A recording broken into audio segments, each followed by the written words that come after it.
En el programa de hoy, a 20 años de la partida de San Juan Pablo II al cielo, la Iglesia destaca que su vida transparente ante los ojos de Dios lo infundió de valentía ante la mirada de los hombres. El secretario personal de San Juan Pablo II durante 40 años cuenta a EWTN detalles de la vida diaria del santo y sus conversaciones con Sor Lucía, la vidente de Fátima.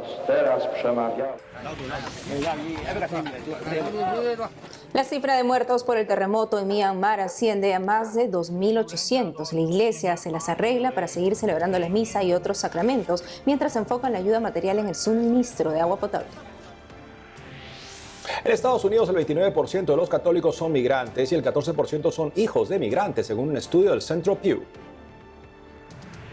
Ex abogado de inmigración cuestiona las deportaciones express del gobierno de Trump, mientras Venezuela acepta la repatriación de sus conciudadanos. Hola amigos, hola Eddie, ¿cómo estás? Muy bien, Natalie, un gusto estar contigo como siempre y con esos televidentes desde los estudios en Lima, Perú. Bienvenidos a su noticiero con enfoque católico EWTN Noticias. Yo soy Natalie Paredes. Soy Eddie Rodríguez Morel, gracias por acompañarnos. Empezamos las noticias desde el Vaticano en el día en que recordamos el 20º aniversario de la muerte de San Juan Pablo II. La Santa Sede se une en celebración de agradecimiento por su vida. El secretario de Estado, Cardenal Pietro Parolin, meditó sobre el legado del Santo Pontífice en misa solemne. Entre los presentes en la Santa Misa en la Basílica de San Pedro se encontraban la primera ministra italiana Giorgia Meloni y el embajador de Polonia ante la Santa Sede. En sus palabras, el cardenal Pietro Parolin subrayó que esta es una celebración de alegría y amor, ya que recuerda la muerte de un santo. No cabe duda de que toda su vida y su misión se han desarrollado en total y continua transparencia a los ojos de Dios. Quien es consciente de vivir bajo la mirada de Dios no tiene nada que ocultar y no teme la mirada de los hombres. Y aquí radica ciertamente uno de los fundamentos de la extraordinaria valentía y constancia del testimonio de fe de Juan Pablo II. El secretario de Estado destacó que Juan Pablo II respondió a su misión como pontífice con todo el corazón, con toda el alma y con todas sus fuerzas. Dijo que en los 26 años de su papado viajó hasta los confines del mundo para llevar este mensaje. Juan Pablo II pudo exclamar con una fuerza impresionante, ya desde la primera e inolvidable homilía en la inauguración de su pontificado: «No tengáis miedo. Abrid de par en par las puertas a Cristo. Solo Cristo sabe lo que hay en el hombre. Solo Cristo tiene palabras de vida eterna». Parolin explicó que, sustentado en esta verdad, el Papa Juan Pablo II pudo dirigirse a distintas autoridades mundiales con tanta certeza, porque conocía su responsabilidad en la defensa de la justicia, de la dignidad de la persona humana y de la paz. En Roma, Paola Riaza, EWTN Noticias. Y en el 20º aniversario de la partida al cielo de San Juan Pablo II, escuchemos ahora a quien fuera su secretario personal durante 40 años, el cardenal Stanislao Dziwisz. Este es el especial del programa Vaticano de EWTN.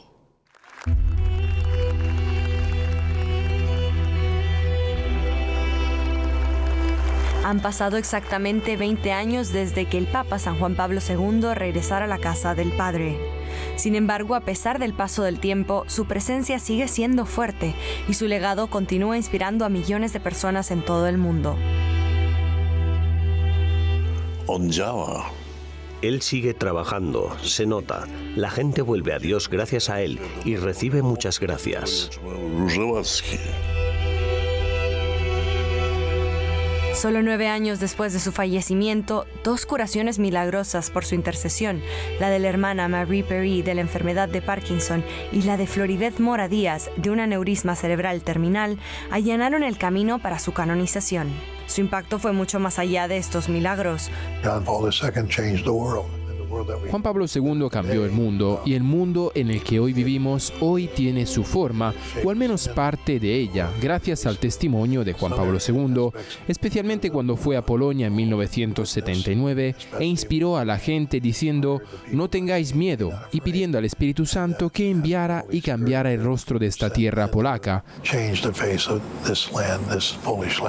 A drugi, moi drodzy, to jest ta stua papieska, w której do was teraz przemawiałem. Y Polonia, su tierra natal, fue solo el principio. Los vientos del cambio barrieron Europa del Este. Gorbachov le dijo, He leído sus documentos, sus encíclicas, y he llegado a la conclusión de que algo debe cambiar en Rusia.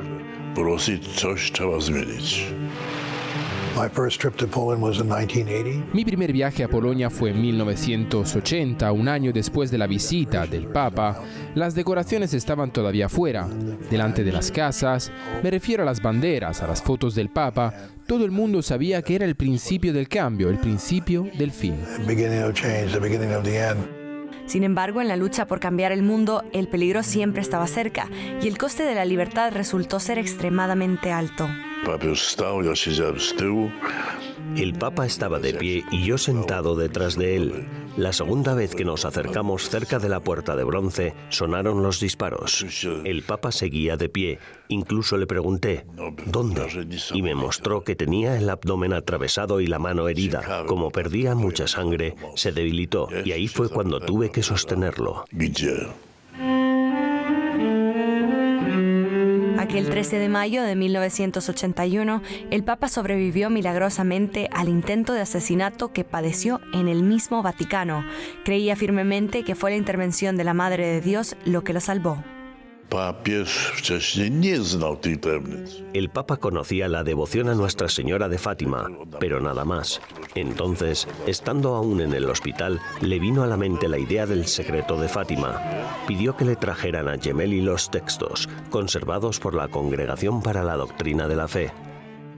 Su fe se hizo todavía más profunda. El cardenal Stanislao Dziwisz, su secretario personal durante 39 años, en una reciente entrevista exclusiva para EWTN en Cracovia, habló de las conversaciones del Papa con Sor Lucía de Fátima. Ella dijo, lo que Nuestra Señora deseaba y lo que estaba escrito en esos registros se ha cumplido. Y como petición, pidió al Papa que junto a los obispos, reunidos en la plaza de San Pedro, consagrara a Rusia al corazón inmaculado de María. Y así lo hizo. Juan Pablo II era un peregrino incansable, un mensajero de la paz, un ávido deportista y esquiador, un políglota y un verdadero amigo de la juventud. Pero por encima de todo, era un hombre de profunda oración, la fuente de la fuerza detrás de todo lo que hacía. Su jornada siempre terminaba con un momento de oración. Cuando regresaba a la nunciatura se dirigía directamente a la capilla para rezar, sin excepción, siempre.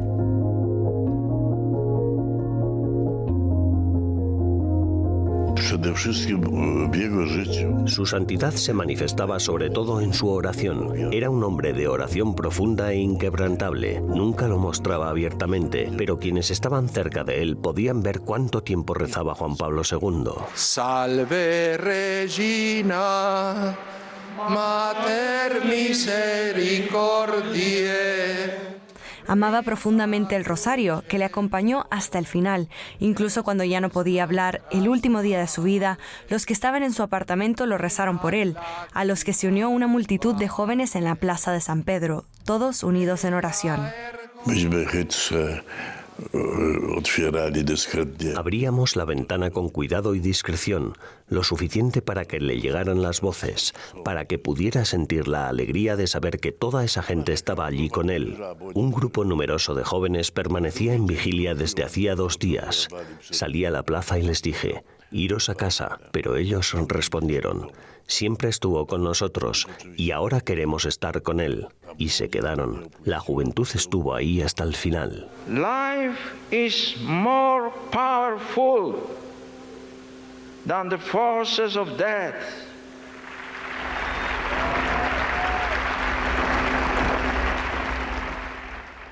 Y ahora dirigimos la mirada hacia Myanmar a 5 días del devastador terremoto que deja miles de muertos y damnificados. La iglesia al lado de las víctimas. Veamos. Este es el preciso momento en que los bomberos de Myanmar rescatan a un hombre que quedó atrapado bajo los escombros de un hotel durante 5 días desde el terremoto del 28 de marzo. El trabajador hotelero de 26 años apareció consciente, cubierto de polvo y visiblemente aturdido mientras era salvado de entre las ruinas. Mientras de milagro se encuentran algunas personas vivas, el número de fallecidos aumenta. Más de 2.800 han muerto y otros 4.500 están heridos, según cifras de la Junta Militar. Se estima que centenares de personas siguen desaparecidas. A pesar de la magnitud del terremoto, las Fuerzas Armadas de Birmania han continuado con su ofensiva en un total de 7 localidades de todo el país, la mayoría bajo control rebelde. El Gobierno de Unidad Nacional, formado por las autoridades exiliadas, anunció que sus fuerzas de defensa popular cesan los combates de forma unilateral para facilitar las tareas de búsqueda y rescate. La Organización de Naciones Unidas calificó los ataques como totalmente indignantes e inaceptables. Exhortó al régimen militar que tomó el poder en un golpe de Estado hace casi 4 años a detener todas las operaciones militares. La esperanza es que las autoridades realmente se contengan y no continúen con ninguno de los bombardeos que hemos oído que han emprendido, incluso durante el fin de semana. Organizaciones humanitarias y gobiernos extranjeros denunciaron que los combates impiden el acceso de la ayuda a las zonas afectadas. Las familias enfrentan escasez de alimentos y agua, según funcionarios de la ONU. No hay electricidad ni agua corriente, es verano y hace mucho calor, y las casas están sufriendo daños o están siendo destruidas. Y claro, hay réplicas frecuentes y la gente tiene miedo de entrar en sus casas. Las dificultades que algunos de ellos enfrentan hoy en términos de agua, saneamiento, etc., se convertirán en brotes de enfermedades infecciosas en el futuro, a menos que los controlemos muy rápidamente. Un misionero francés contó a Vatican News que la iglesia continúa celebrando los sacramentos y la misa. Además, brinda ayuda a los damnificados construyendo pequeñas cabañas para dar cobijo a todos. La comunidad cristiana salió relativamente indemne, pero varias iglesias católicas de Mandalay sufrieron daños. Cáritas coordina respuestas de emergencia y campaña de donación en su web www.caritas.es. Rescatistas de más de 15 países continúan en las labores de búsqueda, aunque la esperanza de encontrar personas con vida se desvanece, ya que el acceso es lento a las áreas remotas. En Estados Unidos, dentro de los migrantes, hay un sector de católicos que no deja de ser importante y cuyo aumento se registra desde el 2007. Así lo revela un estudio del Centro de Investigación Pew. Los detalles aquí. Un estudio del Pew Research Center publicado en marzo revela que el 29% de los católicos de Estados Unidos son inmigrantes y el 14% son hijos de inmigrantes, lo que muestra la influencia que la migración ha tenido en el crecimiento de la población que se declara católica. El Pew Research Center publicó su estudio semanas después del inicio de las deportaciones masivas de inmigrantes indocumentados por parte del gobierno de Donald Trump. Esta política afectaría principalmente a los migrantes latinoamericanos, que representan el 70% de los 11 millones de indocumentados, según un informe del 2024 del propio Centro de Investigación. No hay datos precisos de cuántos de los potenciales deportados serían católicos, pero el Pew Research Center sí tiene información sobre los países de origen de esas personas indocumentadas. Por ejemplo, 4,1 millones son de México, 2,1 millones son de América Central y 1 millón son de América del Sur. Por otro lado, el informe señala que el 26% de los católicos hispanos asiste a misa una o más veces a la semana, el 12% lo hace una vez al mes y el 62% asiste unas pocas veces al año. Para el 47% de los católicos hispanos, la religión es muy importante. El 39% dice que es un poco importante y para el 13% no lo es en absoluto. No obstante, el 60% de los católicos hispanos está a favor del aborto. El 33% afirma que debería ser legal en la mayoría de los casos y el 27% en todos los casos. Bajo el régimen de Maduro, la actividad de las bandas criminales venezolanas se ha extendido a varios países de las Américas, incluido Estados Unidos. El presidente Trump considera que esto, junto a la negativa de Maduro de repatriar a personas ilegales de su país, es análogo a un asalto hostil que justificaría el uso de la ley de enemigos extranjeros que permite la deportación sin juicio. Para hablar más al respecto, estamos con Paul Hunker, ex abogado principal del Servicio de Control de Inmigración y Aduanas en Dallas. Paul, bienvenido al programa. Hola, saludos. Paul, díganos cómo está planteando su caso el equipo legal del presidente Trump ante las Cortes. Gracias, Eddie. Intentan decir que el Tren de Aragua, una organización criminal venezolana, es parte integral del gobierno de Venezuela y que se identifica con él, y que por lo tanto hay una invasión a Estados Unidos. No están teniendo éxito y creo que los tribunales están, con razón, combatiendo este exceso del Poder Ejecutivo.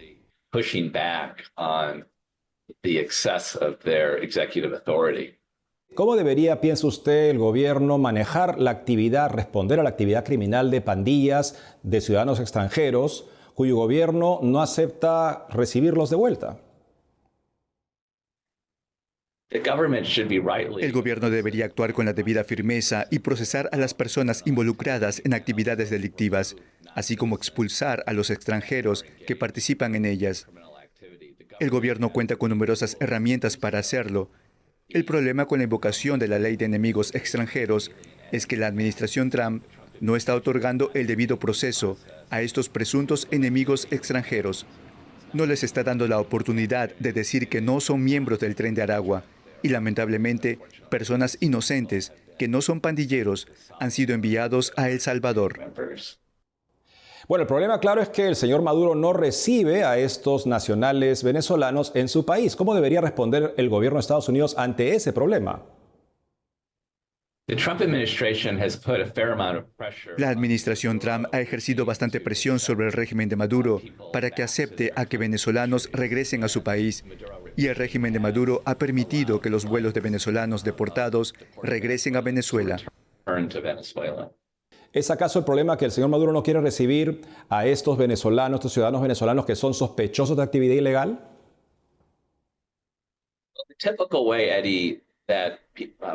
Una forma típica, Eddie, de que los venezolanos sean devueltos a Venezuela es mediante un proceso de deportación ante un juez de inmigración. Pueden ser deportados por motivos penales, por estar aquí ilegalmente o porque ya no tienen una base legal válida para estar aquí. Maduro ha aceptado a los venezolanos y presumiblemente seguirá haciéndolo. Lo que usted me está diciendo es que no hay una necesidad real para que estas personas sean dirigidas a El Salvador, dado que Venezuela está dispuesto o estaría dispuesto a recibirlos. Bueno, retrocedo y digo que el proceso mediante el cual se llevó a cabo, independientemente de si Venezuela acepta el regreso de estas personas, fue ilegal y no debe continuar. Diré que después de que Trump hizo esto, el régimen de Maduro parece estar más dispuesto a aceptar el regreso de los venezolanos. Paul Hanker es abogado principal del Servicio de Control de Inmigración y Aduanas en Dallas. Gracias por ayudarnos a entender esta difícil situación. De nada, Eddie. Vamos a una pausa y al volver. En el Santuario de Lourdes en Francia cubren las obras del jesuita Marco Rubni como gesto simbólico hacia las víctimas de abusos en la iglesia. Desde España convocan ejercicios espirituales con el método de San Ignacio de Loyola por un mes en internado y silencio. Regresamos con más noticias con Enfoque Católico.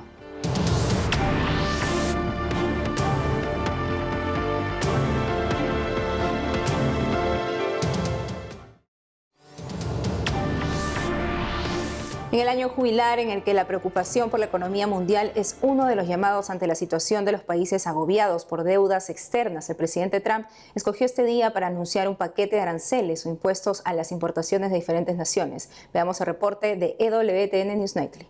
El presidente Donald Trump adelanta su plan para imponer aranceles a las importaciones de otros países. Y creo que va a ser algo que va a traer mucha riqueza de nuevo a nuestro país, tremenda riqueza de nuevo a nuestro país en realidad. El presidente dice que los aranceles también liberarán a Estados Unidos de la dependencia de productos extranjeros.